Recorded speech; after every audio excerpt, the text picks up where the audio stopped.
Good morning mga kabayan. Kagigising ko lang. Trabaho na naman. Alas 10 ang trabaho ko ngayon. Gabi double shift ako. Buksan na natin ang ating bintana.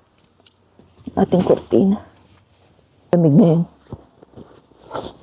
Ilang degrees pa ngayon ang lamig. Tingnan nga natin kung ilang degrees. 7 degrees siya ngayon. So, hindi siya ganun kalamig.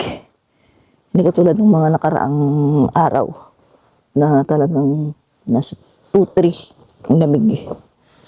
Saan natin ang ating kortina. Yung salamin ko, tinan mo, nag-ice. So, yung aking bluity is nasa 18% na lang. Ito guys yung heater ko. Ayan yung heater ko.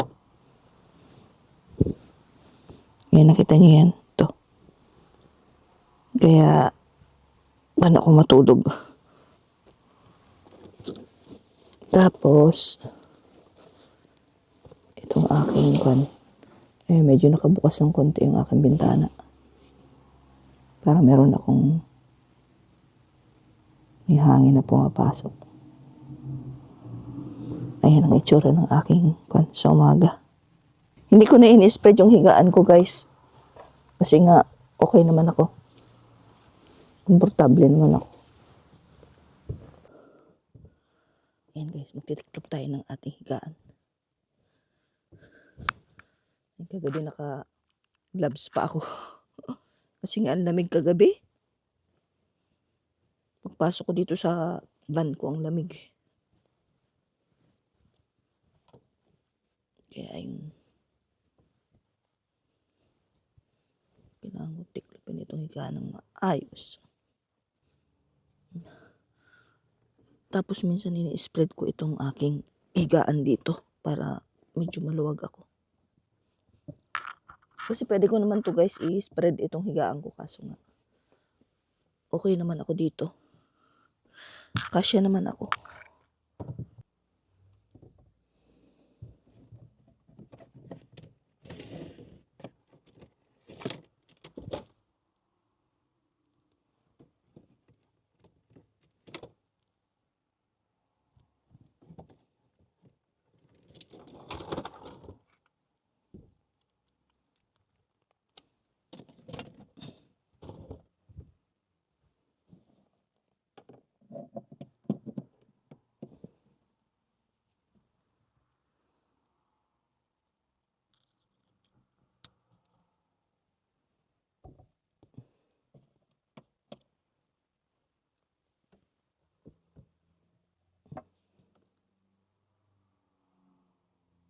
Guys, meron din ako nito. Meron din ako nito. Tapos yung aking gloves. Medyas ko guys. Kapal din ang medyas ko.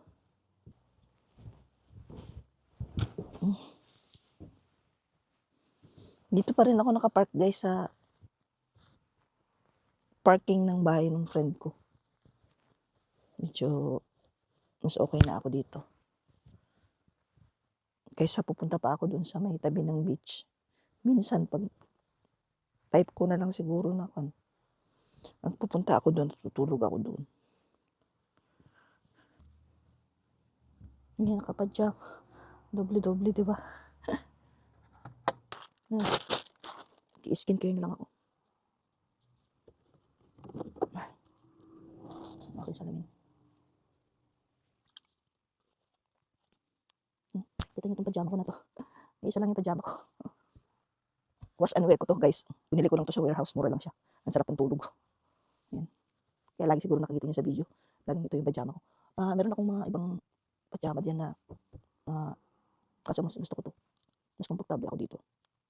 Ang sarap siya sa katawan.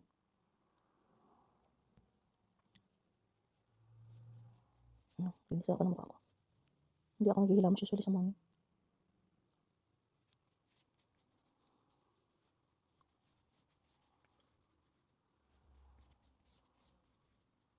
Hindi ako nakapag-live kahapon guys.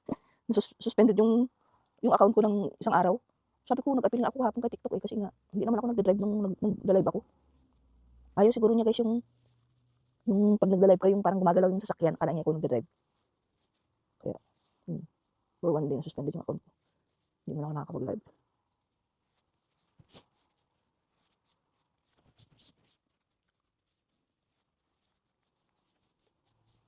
Pupunta pala may appointment pala yung alaga namin sa doktor.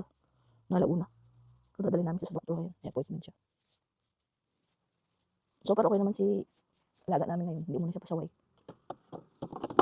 Wala mo ng mga incident report, guys. Alam niyo ba, gusto niya yung bagong van namin. Kung dati-dati guys, ang tagal niya, di ba? Pagka papasakay namin, maabot kami ng 1 oras. Saka pag bago siya sumakay, pagkagaling sa school, 2 oras. Ngayon guys, excited siyang sumakay. Ang bilis niya sumakay. Minsan less than 10 minutes, sakay na siya. Tapos, ang bilis niyang maglagay ng harness niya. Nung minsan nga, ayaw pa sana namin gamitin yung bagong van namin. Sinakay namin siya doon sa luma. Kasi nga, di ba, wala pa kami seat cover. Eh, iniiwasan pa sana namin gamitin yung bagong van kasi nga, pag umihi siya, guys, mabaho doon. Kasi nga, hindi siya leather seat. Pinasakay namin siya doon sa bago, ay sa luma. Ayaw guys, ayaw sumakay, marunong talaga. Ano itong bata na to? Kung may diferensya ito, matalino pa sa matching. So guys, hindi siya napasakay doon sa luma, doon talaga siya sumakay sa bago. Tapos pag meron siyang nakikitang basa doon sa baba ng van, pinupunasan niya yung van. Siguro alam din niya, excited siya na may bago siyang van. Kaya ayun, hindi na kami gaanong nalilit sa school. Minsan lagi kami late din sa simbahan pag yung dinadala namin sa magulang. Ngayon guys, on time kami lagi. Kasi nga, ang bilis nga niya sumakay. Kaya yun, nakakatuwa. Yun yung mga recently na mga changes sa alaga namin. Siyempre, gustong-gusto ng mga manager yung gano'n. Yung slamming ng door, medyo nababawasan na rin. Sana magtuloy-tuloy. Saka wala kami ngayong mga incident report. Hindi katulad dati. Araw-araw siya ang naman ng incident report namin. Ayun lang guys. Ang daming seremonya sa mukha. Para kayo din mamaya.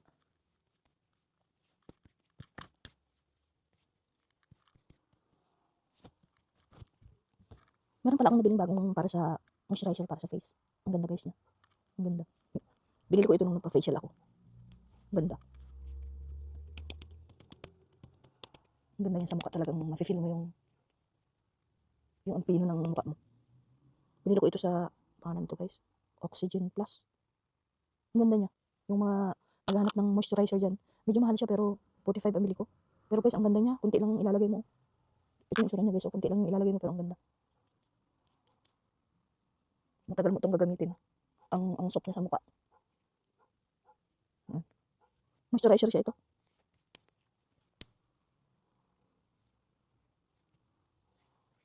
Ayan, tapos na ako sa aking skincare. Diba?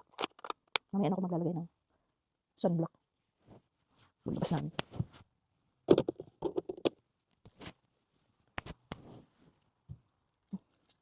Aking susi, baka makalimutan. Buksan ko na nga. Yung aking damit nandito na. Ayan. Ayan na guys. Babush na muna ang haba na ng video ko. Maraming salamat. Thanks for watching. Haba ng buko guys. Hindi ko nang pagupit. Babush ki!